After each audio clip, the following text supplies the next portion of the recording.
When it comes to high tech, the highest price gadget or tool isn't always the best one to buy. Consumer tech expert Jennifer Jolly shows us how to know when to save versus splurge. Good morning, Jennifer. Good morning. I love this because a lot of times you think that you have to spend a lot of money on, tech gadgets, but you really don't. You really don't. The highest price isn't always the best value for you. So let's start with laptops.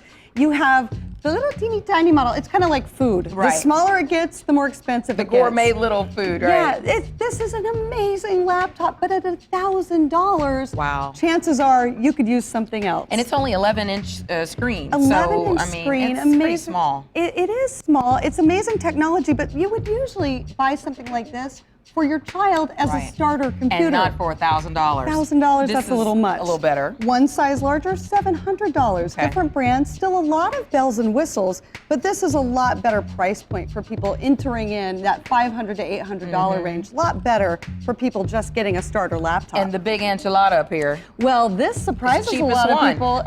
$400 for this because it's a refurbished Now, is that okay to buy a refurbished computer? It's fine to buy a refurbished computer, but make sure you get it from a reputable source like Retrievo.com is where I found this.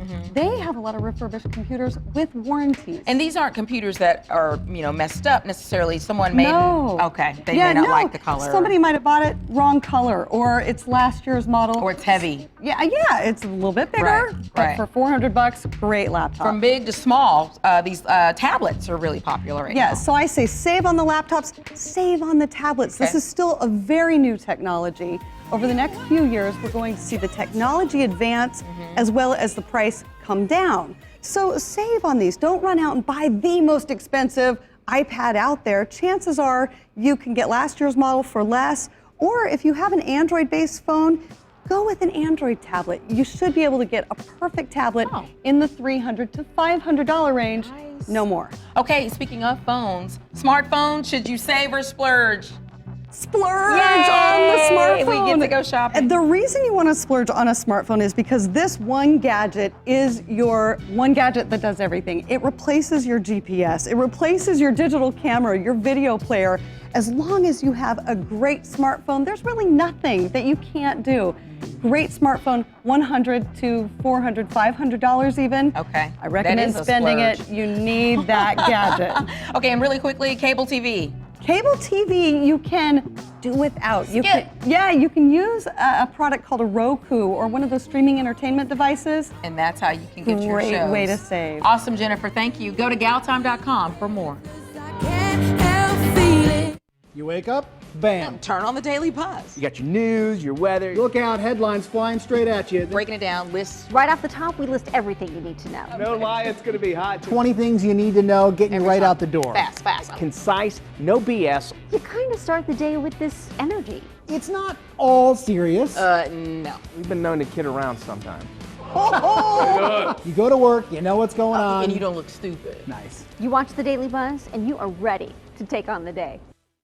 For the past 10 years, our graduates shared their stories. Now they come together for the first time. I'm absolutely happy with my education. I've had my education, I've got a job with my education, and I'm happy to wake up and go to work. I'm happy to come home and see my family. Everything I said back when I was featured on the commercial is absolutely still true today. We are educators helping people build a foundation for the rest of their lives. ITT Technical Institute, education for the future. Schedule your tour. Call 800-501-8401.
Rick Springfield is coming to the big screen in the new documentary An Affair of the Heart, capturing the 30-year connection he has with some of his most loyal fans. Here's our interview with Rick and the two Orlando women behind the project, Melanie Lentz-Janney and Sylvia Kaminer.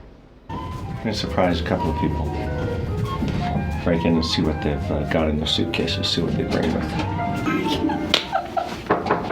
Candygram. Every time the door rings. Come on in, Rick. It's okay. Oh, it's Rick. I love your music, but I had no idea you had such a fan following. And Melanie, did you realize this when you decided to do the documentary? Oh, yes. I went on Rick's first cruise 4 years ago, and I always felt that I was kind of in a special category. And I went on this cruise, and there were 1,200 other people that felt equally as passionate as I did for 30 years about Rick, if not more so. And that's when the little wheels started turning, and I thought, there's a story here. I'm sure you're used to having cameras following you around, but following you around day after day. To the bathroom? Yeah. Yeah. Yeah, it was weird. It was weird. I mean, what was it like for you guys? You're on this tour nonstop. You're with him, what seems like every hour of the day. Right. Well, Sylvia had to pinch me through the first few weeks because I just kept saying, am I just having a massive dream or is this really happening?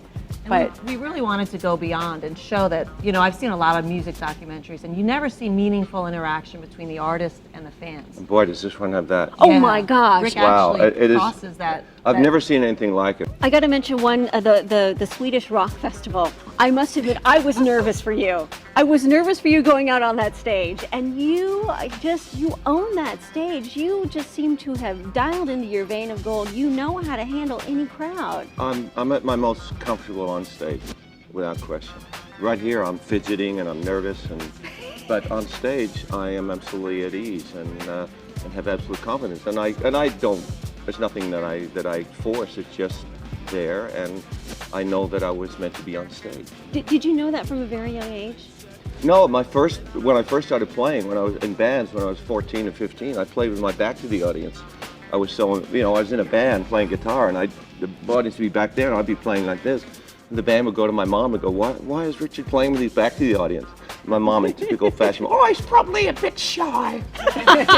But my mom's Australian. So eventually I turned around and I saw the audience and went, wow. And that was when it kind of kicked in for me. You reveal a lot in this documentary. It's very revealing, it's very personal, and there's some teary-eyed moments. I didn't expect to start, crying in the Rick Springfield documentary, but you ladies did an amazing job in pulling that emotion to the surface. They did, and I think it's incredible. It's a testament to their direction and their perseverance, that they stuck with it for so long and pulled such amazing stuff out of it. Yeah. I applaud them. Yes, good job. An Affair of the Heart, the journey of Rick Springfield and his devoted fans, is in select theaters. It will be soon. For more information, you can go to rickspringfielddoc.com or Yellow Rick Road on Facebook. Thanks, guys. Thank you.